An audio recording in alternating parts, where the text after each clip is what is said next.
Nel 2204, your pageant vlogger host. Subscribe!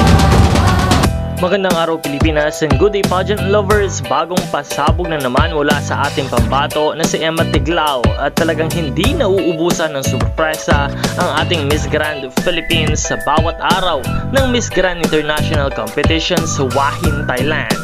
Ngayong day 9 ay muli siyang umagaw ng atensyon at nagpakita ng ganda, confidence at winning aura kasama ang kanyang team si Miss Indonesia, Miss Laos at Miss Thailand.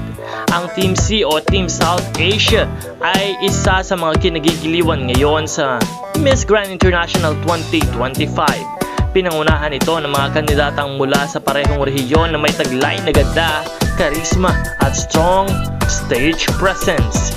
Si Emma ay muling namukod-tangi sa kanilang grupo. Makikita sa kanyang mga photos at videos ang natural na aura, confidence at pagiging approachable. Mga katangian na hinahangaan ng mga fans at judges.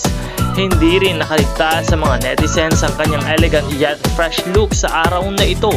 Simple ngunit elegante, tunay na reyna na may pusong Filipina. Habang papalapit na ang preliminary competition at finals night ay mas lalong nagiging matindi ang laban. Pero isa lang ang malinaw, si Emma Mary Tiglao ay handang makipagsabayan at ipaglaban ang corona para sa Pilipinas.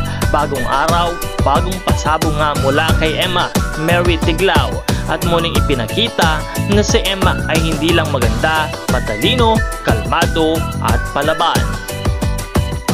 Abangan pa ang mga susunod niyang ganap sa Miss Grand International 2025 dahil mukhang patuloy pa siyang magpapasabog ng confidence at charm sa buong kompetisyon. Don't forget to like, share, and subscribe for more pageant updates at exclusive coverage of Miss Grand International 2025. This is Nel 2204, ang inyong pageant vlogger host. Maraming salamat po sa iyong panonood. Patuloy nating suportahan ang ating reyna na si Miss Grand Philippines, Emma Mary Tiglao.